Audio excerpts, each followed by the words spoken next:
he had you address the team, the Eagles, yesterday? Yeah. What did you say? Can you share everyone said, well, what did you think? And I said, well, we'll find out today what kind of inspirational speaker I am. Well, I hope it wasn't as long as that Hall of Fame speech that you gave. Oh, my God. Was it, huh? How long did you go, man? Wow. What'd you get say? one shot at that, man. Come on, What'd you say? I was Give cool it with to it. him. Tell us what you said. That was about 12 minutes yesterday. I think the first thing I did was just kind of how Doug and I know each other. Not that they wouldn't know, but and how close we are, and sort of kind of intro into why I'm here, you know. But then I basically told him, I'm not going to tell you anything you haven't been told or you don't already know at this point. And it's probably 2 weeks late, but enjoy this time. You know, we all know, and it's gotten bigger. It's a circus, and you almost at some point go, oh, by the way, there's a game with all the hoopla going on. Right. And it's easy for a player, and we've all been fortunate enough to be involved in Super Bowls, and even though it's not that long ago, in some ways it's a long time ago, you know, just the magnitude. And so it's easy to get caught up in all that stuff, and then 20 years later you go, you know, I don't even remember what happened. And so I just wanted the guys to know that whether they hear it or not, you know, it might be one of those things in one ear and out the other, but maybe it resonates with a couple of guys that, you know, I'm going to soak it all in every minute. And because you know what? A lot of great players had, Dan Marino, first year he went, never went back. And if I was a bet man, if he were a bet man, if we all were, we would have all bet he would be back. And you never know. So enjoy the moment.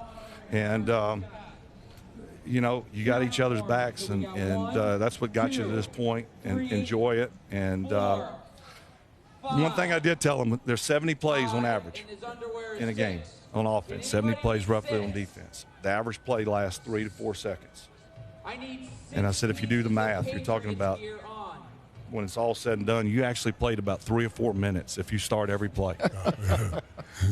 Actual game. That's not a very long time. And if you can give all you can for 3 or 4 minutes, which I think we all can.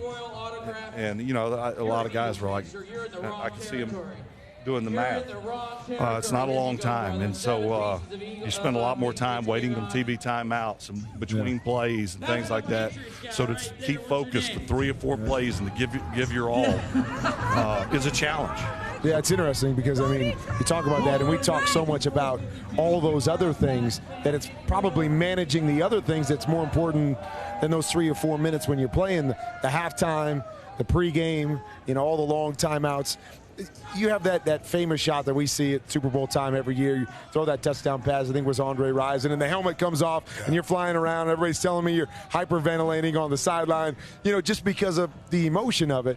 Was there anything that you told them about being able to manage that part of things? Yeah, good luck.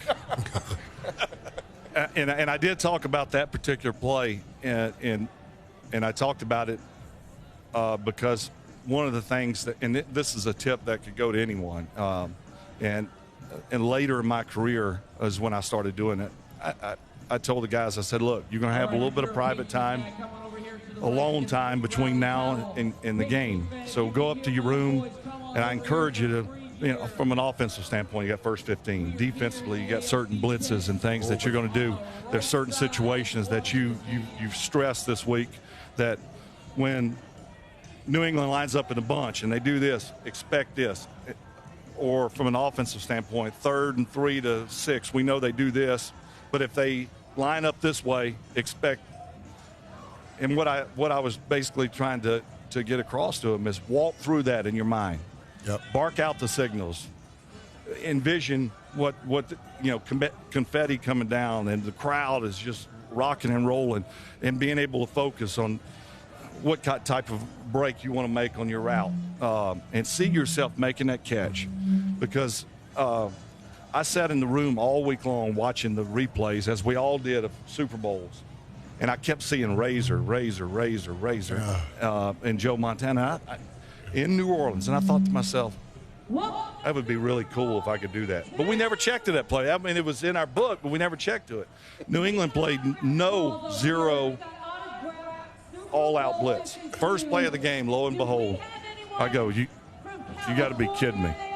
And I had said, I think I've been here before, and I checked the Razor, and it works. And that's why I had my helmet off. Yes, I was hyperventilating, but it was like, can you believe this just happened?